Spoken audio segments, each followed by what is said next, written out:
Relato anónimo. La experiencia que les relataré es un poco larga. Sin embargo, cada uno de los detalles conforma una sola historia. En 2007, mi hermana y yo vivíamos en Monterrey.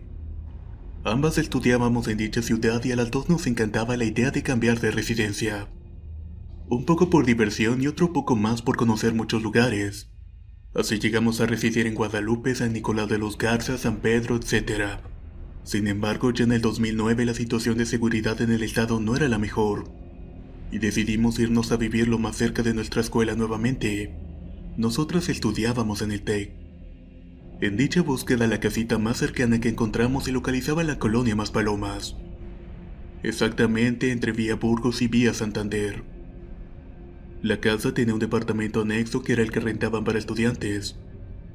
Este era pequeño pero cómodo para dos personas.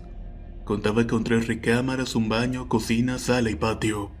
Los dueños de la casa eran dos señores de edad que oscilaban entre los 70 y 80 años, a los cuales llamaremos por respeto Doña Mari y Don Felipe. En el verano del 2009 decidimos rentar dicho departamento. Debo decir que los señores eran bellísimas personas y muy atentos, lo que provocaba un sentimiento de seguridad dadas las situaciones que atravesaba Monterrey. Prácticamente era sentirme como en una familia. Esa ocasión me tocó realizar sola la mudanza, ya que aunque eran vacaciones escolares yo me encontraba laborando en ese momento. La primera semana no pasó nada inusual. A la semana siguiente un amigo me preguntó si podía regalarme una gatita siamés de tan solo un mes de edad, a lo que le respondí encantada que sí, y acordamos que él vendría al día siguiente a entregármela. Esa noche no pude conciliar el sueño tan fácilmente. No sé cuántas horas pasaron, pero la madrugada, siendo entre las 3:30 y las 4 de la mañana, empecé a escuchar como si algo pesado se lanzara contra las ventanas. Para esto debo mencionar que todas las recámaras daban al patio, por lo que tenían grandes ventanales, y a su vez el patio tenía una bardita que nos dividía de la casa de Doña Mari. Volviendo al relato, escuchaba que algo se aventaba y golpeaba las ventanas. Yo acostumbraba a dormir con la cortina un poco abierta, por lo que al abrir los ojos vi con extrañeza cómo varios gatos estaban parados sobre la bardita. Estaban como esperando su turno para aventarse a la ventana. Rasguñaban y maullaban de una manera muy dolosa. Así estuvieron por alrededor de 30 minutos. Debo confesar que no me espanté, pero tampoco le encontré lógica al asunto. Al día siguiente llegó la gatita, la cual nombré Ágata.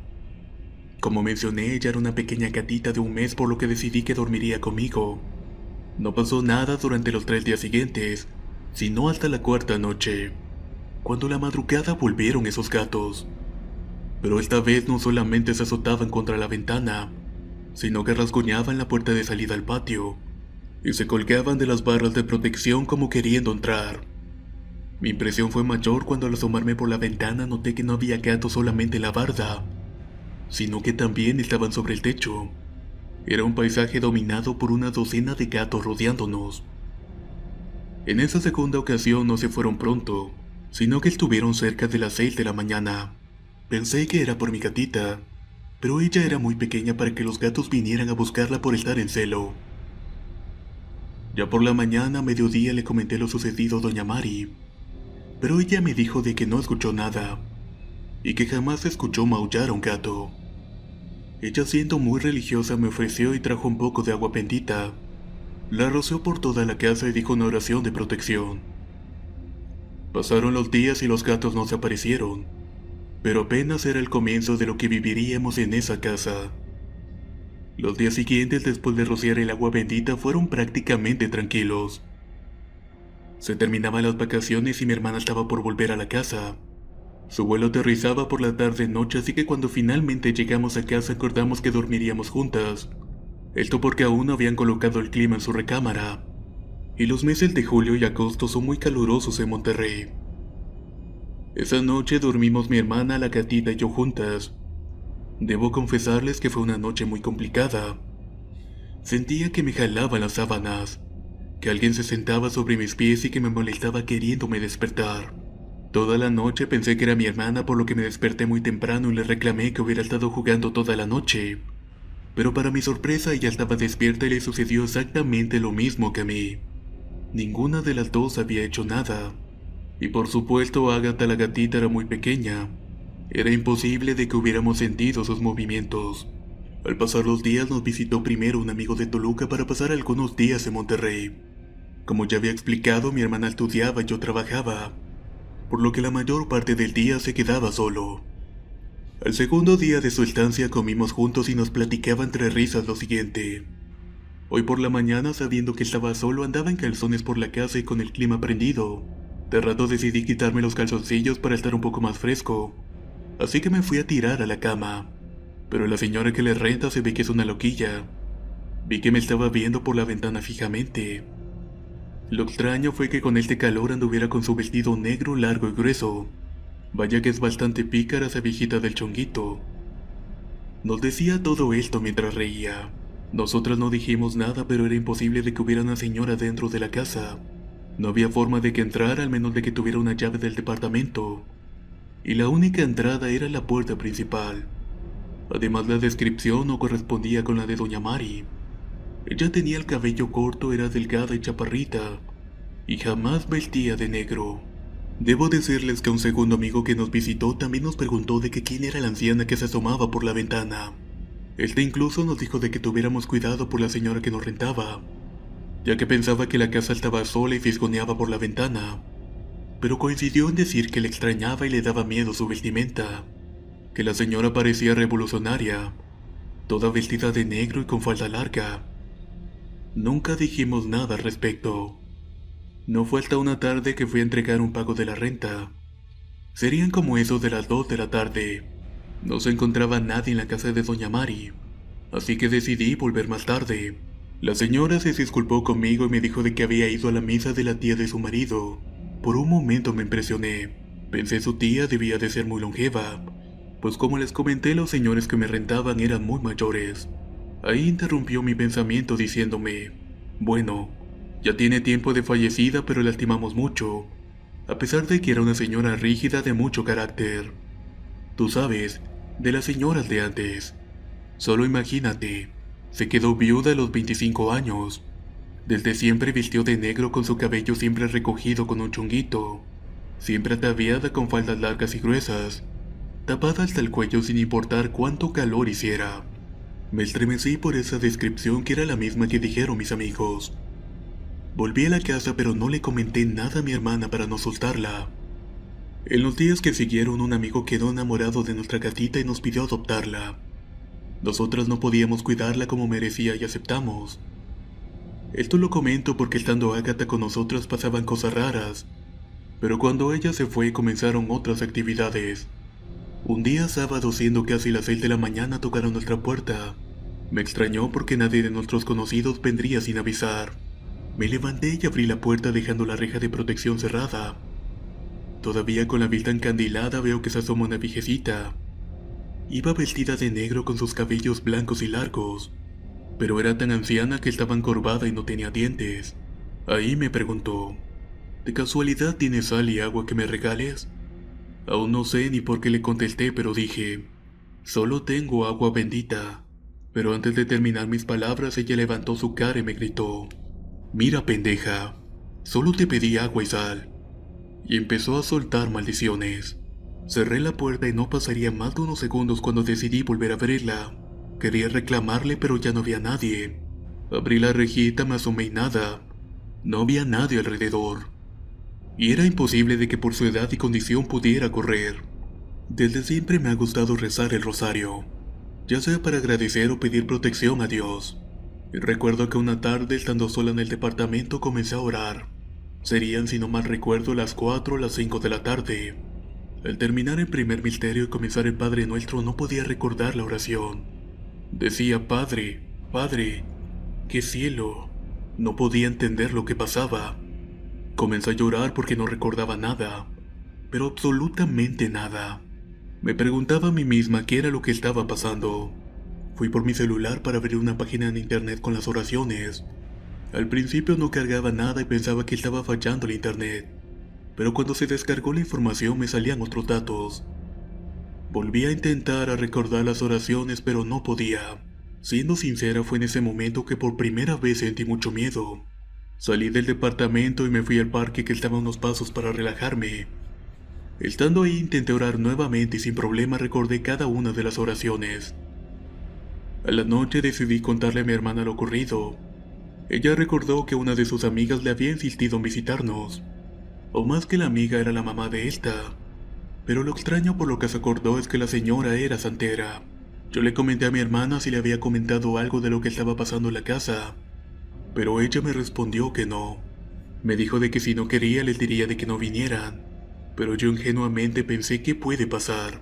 Quizás solamente quiere conocer con quién se junta su hija. Ya ves que hay madres muy sobreprotectoras. No pasaron muchos días para que nos visitara Anita, la amiga de mi hermana. Su mamá y Ale, una segunda amiga de mi hermana, llegarían a la casa como eso de las 7 de la noche, pero yo no salí a saludarles y permanecí en mi recámara todo el tiempo que estuvieron. Cuando finalmente se retiraron como a las 10 o 10:30 de la noche, mi hermana me contó que la señora le estuvo cuestionando en diversas ocasiones, preguntando si en la casa no espantaban, que si nunca nos había sucedido algo, o que si nosotras teníamos algún don o algo por el estilo. Además me pidió que le llamó la atención que la señora traía varios collares, que según ella eran de protección, porque sabía que vendría a un lugar donde existía un ser muy poderoso, y para rematar le pidió incluso que le permitiera fumar un puro. Entre todo lo que llegó a decir la señora resaltaba que nos aconsejó envolver en sábanas blancas todas nuestras pertenencias, esto durante 3 días completos, incluyendo la ropa, libros, collares, muebles y todo tipo de objetos, así como el resto de la casa. También dijo que laváramos una preparación que consistía en hervir 3 a 4 litros de agua bendita y colocar dentro hierbabuena, perejil y hoja santa. Esto también durante 3 días.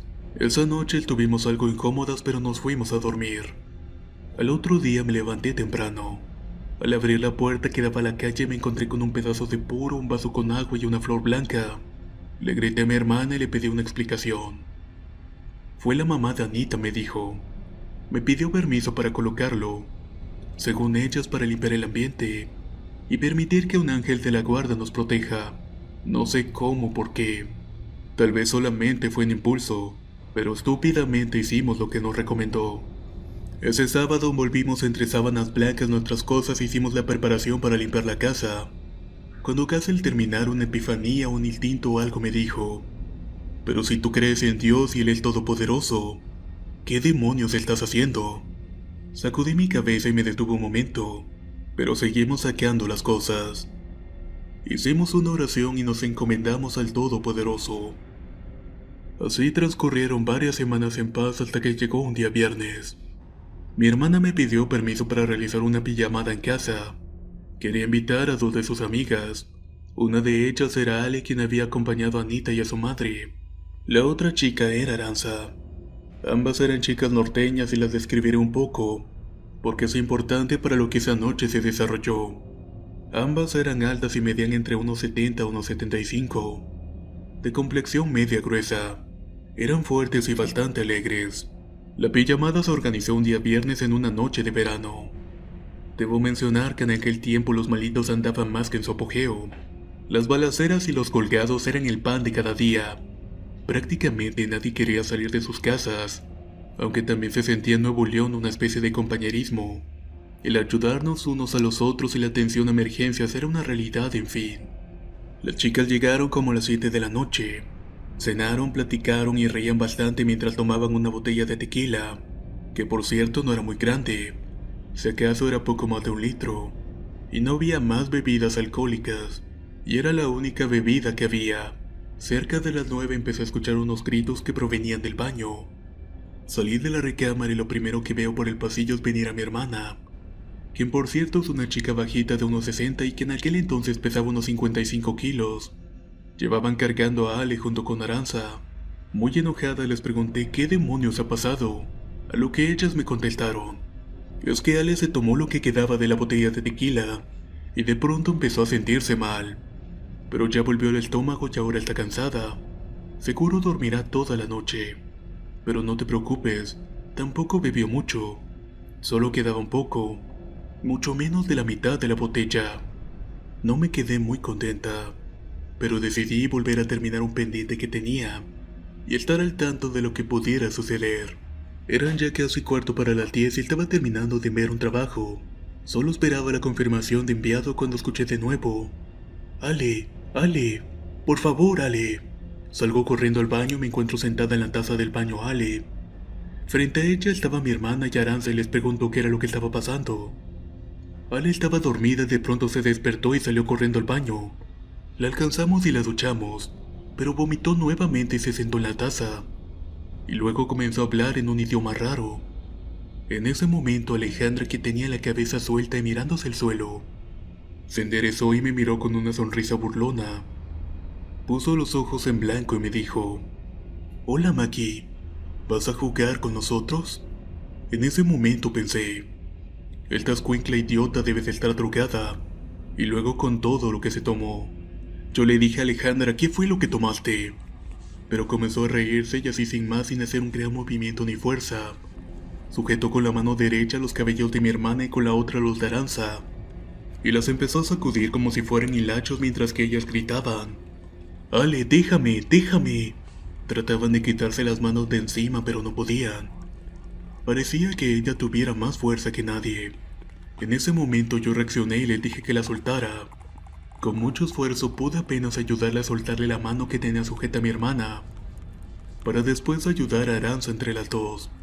Cuando la solté se reía y me volteaba a ver repitiendo: Maki, ¿vas a jugar con nosotras? O ya alguien debe morir. Alexis me ordena que mate a alguien. Esto mientras soltaba carcajadas. Después comenzó a hablar rápidamente en inglés tanto que no le entendimos. Ahí repetía nuevamente una y otra vez: alguien va a morir hoy. Alexis lo pide.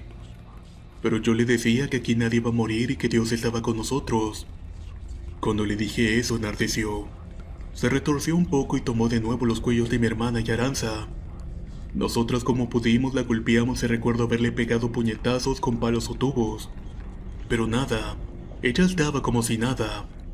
Solo estaba riendo cuando de pronto se desvaneció. En ese momento salimos del baño y tomamos los teléfonos. Pero tal vez no crean lo que les voy a decir. Ninguno de los 3 celulares tenía señal. Los apagábamos y los prendíamos. Llegaban pequeños momentos en los que agarraban señal. Tratábamos de comunicarnos con conocidos pero nadie contestaba.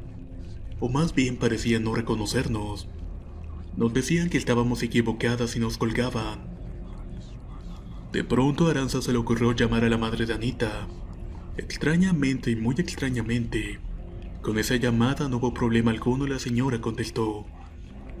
Esto hizo más perturbador el asunto, pues antes de que Aranza le dijera hola siquiera, la señora rápidamente le dijo gritando: Se los advertí, ahora arréglenselas como puedan. Yo no quiero saber de eso. No quiero saber de ustedes. Quédense ahí con su problema. Después de decir esto nos colgó.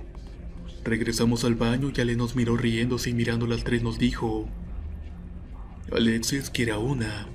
Maki, ve por un cuchillo. Después empezó a reír. Aranza desesperada lloraba y gritaba: Esto no es real. No puede ser real. Y les pedí no perder la calma y llamé a la ambulancia pero era inútil. De nuevo no salían las llamadas. Cuando lo logramos nunca contestaron. Ni la Cruz Roja ni la policía contestaron el llamado. Quizá hasta ese punto nadie hubiera pensado en algo paranormal o algo fuera de la realidad. Sino que hasta estando enfrente de Alejandra, esta levantó la mano y tomó el escapulario de mi hermana. Y en un movimiento lo enroscó totalmente mientras lo jalaba con todas sus fuerzas queriéndolo romper. Diciéndole en voz alta: maldita, maldita. Yo creía que lo iba a romper.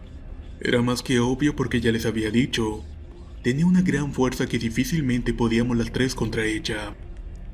Pero el escapulario no podía romperlo. Para zafarse recuerdo que mi hermana la golpeó fuertemente a puño cerrado y esta la soltó. Recuerdo que en ese instante Aranza comenzó a rezar y mi hermana tomando su escapulario la acompañó.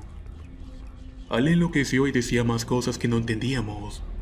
Sin dejar de rezar decidimos llamar una vez más a unas amigas que estaban por finalizar la carrera de médico. Repito, no paramos de orar y por fin la llamada entró. Aranza les pidió de que vinieran, pero no les dijo exactamente lo que estaba pasando. Solo comentó de que Ale se había pasado de copas.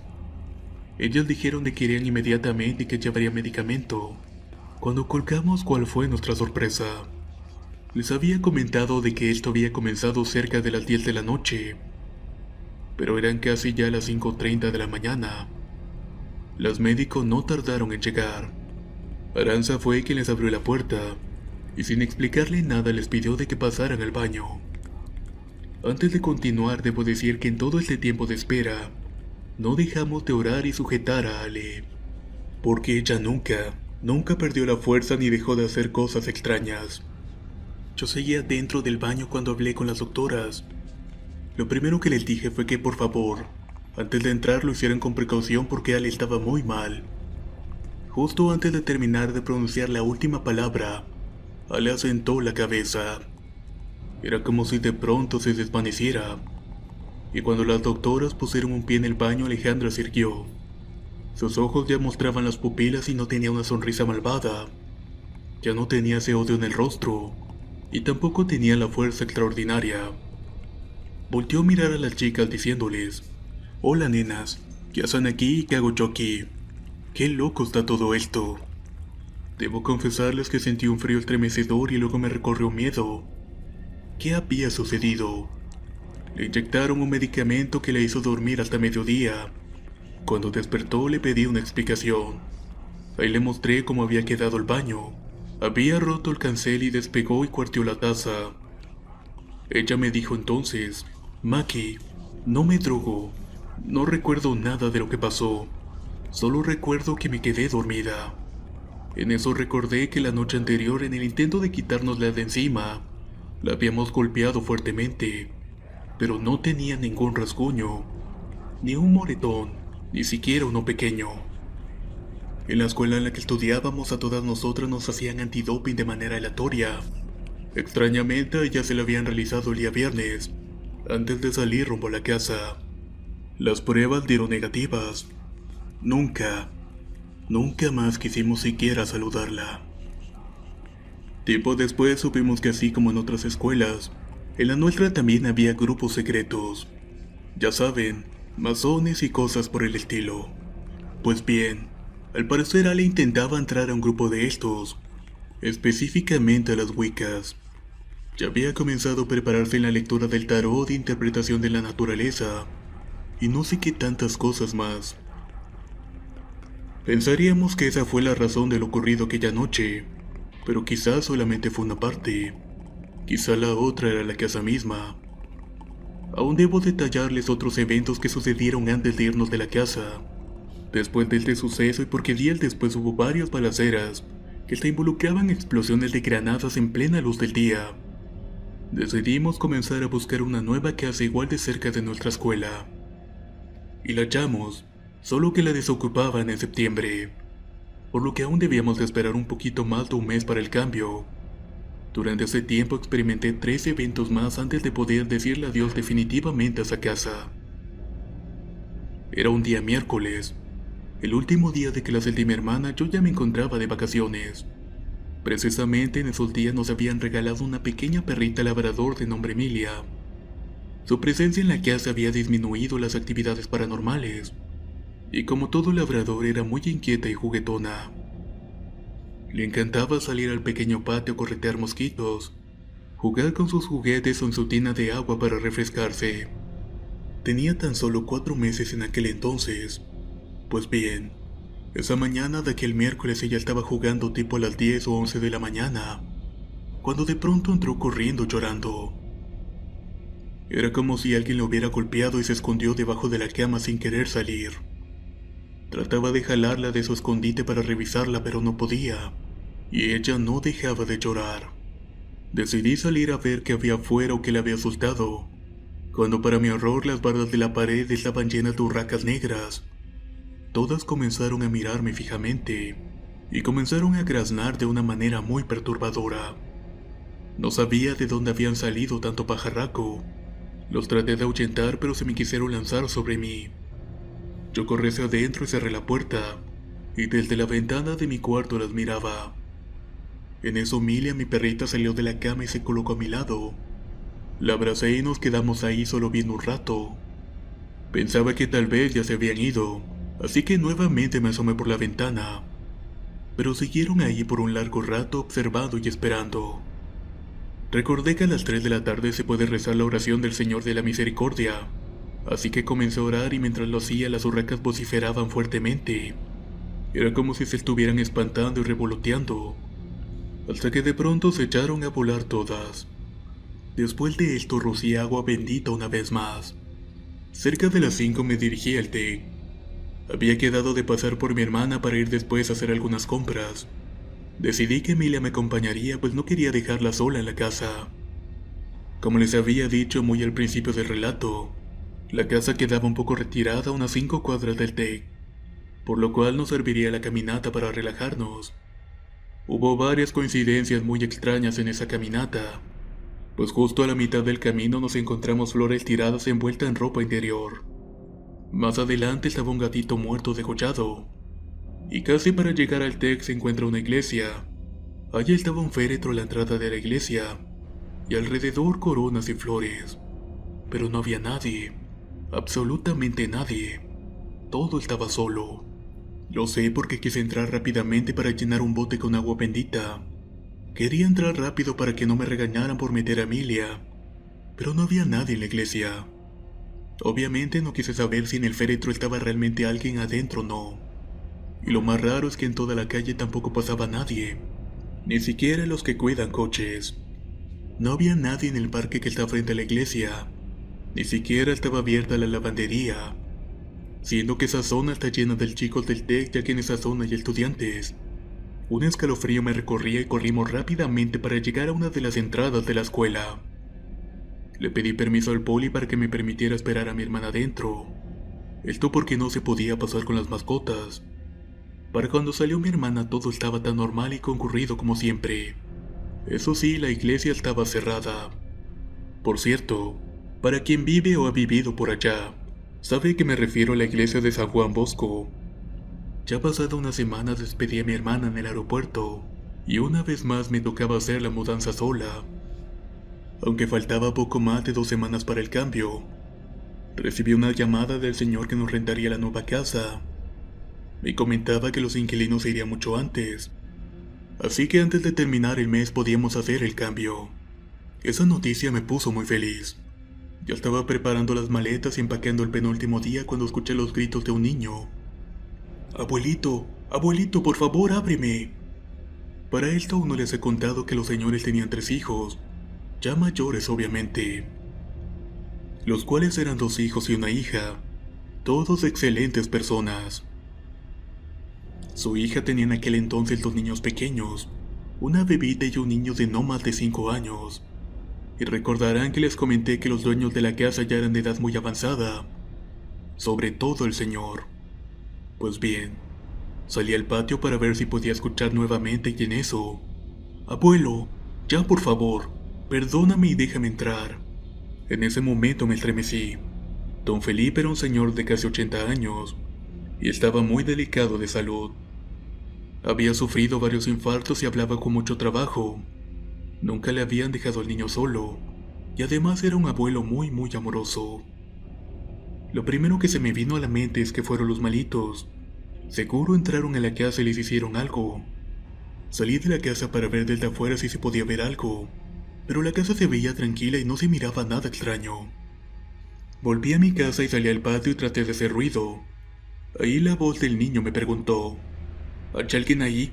¿Me puedes ayudar, por favor? Mi abuelito». Ahí comenzaba a llorar y a gritar con más fuerza sin poder terminar las palabras. «Ayúdame, mi abuelito, por favor». Era lo único que repetía. Tomé unas monedas y decidí llamar de un teléfono público. Esto lo hice porque estaba segura de que eran los malitos. Llamaría a emergencias, pero no desde mi celular. Así sería más seguro. Estaba depositando las monedas y observándose la casa de Doña Mari, cuando vi llegar el carro de los señores. Doña Mari venía manejando. ¿Y cuál fue mi sorpresa que hasta ahora se me enchina la piel? Ahí vi bajar del auto a Don Felipe y a su nieto también. Dejé el teléfono y me acerqué a ellos. Ella me preguntó: «Hija, ¿qué es lo que quieres? ¿Querías decirme algo?». Me quedé sin habla y solo tenía a decirle. Sí, quería agradecerle sus atenciones por todo este tiempo que estuvimos ocupando la casa. Pero vine hace unos minutos, a lo que me interrumpió diciendo: sí, hija, es que no estábamos. Nos salimos desde muy temprano y nadie se quedó en la casa. Ni siquiera mi hijo, ya que salió de viaje. Me quedé pálida en ese momento. Juro por mi vida que era la misma voz del niño pidiendo ayuda. ¿Qué era eso que había escuchado? El último día solo volví para limpiar la casa y entregar las llaves, y entregarle un pastelito como agradecimiento a doña Mari y a don Felipe. Platicamos por un largo rato, y en un momento de la charla salió aquella anécdota de los gatos. En ese momento doña Mari comentó: fue muy extraño ese suceso, hija. Yo nunca te comenté, pero alguna vez rentamos la casita a una iglesia de cristianos. Y como saben ustedes, los lugares religiosos como iglesias, templos y casas de oración son un recipiente de energía buena y mala, de envidias, de secretos y confesiones, y hasta en algunas ocasiones de expulsión de demonios. Sea lo que haya sido o se haya quedado en esa casa, nos hizo vivir experiencias que jamás olvidaremos.